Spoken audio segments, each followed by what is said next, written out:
আজ এসেছি কলকাতার এক বহু পুরানো মিষ্টির দোকানে, যেখানকার ছোলার ডাল, কচুরি আর ল্যাংচা কিন্তু বিখ্যাত। এই দোকানের বয়স আজ 100 বছরেরও বেশি। পাশেই রয়েছে চিত্তরঞ্জন সেবা সদন, আর অপোজিটেই রয়েছে আশুতোষ কলেজ। ফলে বুঝতেই পারছো বহু মানুষই সকালের জলখাবার এখানেই সারে। আমাদের সবার চেনা ফুটকাও কিন্তু এই দোকানটা ভিজিট করেছে। এসো এখানকার অন্য মিষ্টিগুলি কেমন খেয়ে দেখি। আমি এখান থেকে নিয়েছিলাম ম্যাঙ্গো ফ্লেভারের এই সন্দেশটা, যেটা এতটাই সফট আর ফ্লেভারফুল, মুখে দিতে মেল্ট হয়ে যাচ্ছিল।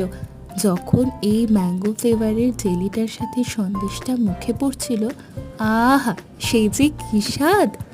এক কথায় অসাধারণ। তারপর খেয়েছিলাম এই ইলিশ পেটিটা, যেটা কিন্তু আমার অনেকটাই ড্রাই লেগেছে, ফলে ওই টেস্টফুল ব্যাপারটা একদমই আসছিল না। এটা আরেকটু ফ্রেশ হলে খুবই ভালো লাগতো। তারপর খেয়েছি এই তালশাঁসটা। তালশাঁস আমাদের সবারই ফেভারিট, এখানেরটাও কিন্তু ভালোই ছিল। এখন যদি এই তিনটের মধ্যে বেস্ট কোনটা বলো, আমার কিন্তু ম্যাঙ্গো ফ্লেভারের ওই সন্দেশটাই বেস্ট লেগেছে। এসো এখন লোকেশন দেখাই। হাজরা থেকে পূর্ণর দিকে যেতে আশুতোষ কলেজের অপোজিটেই পড়বে এই শ্রীহরি মিষ্টান্ন ভাণ্ডার।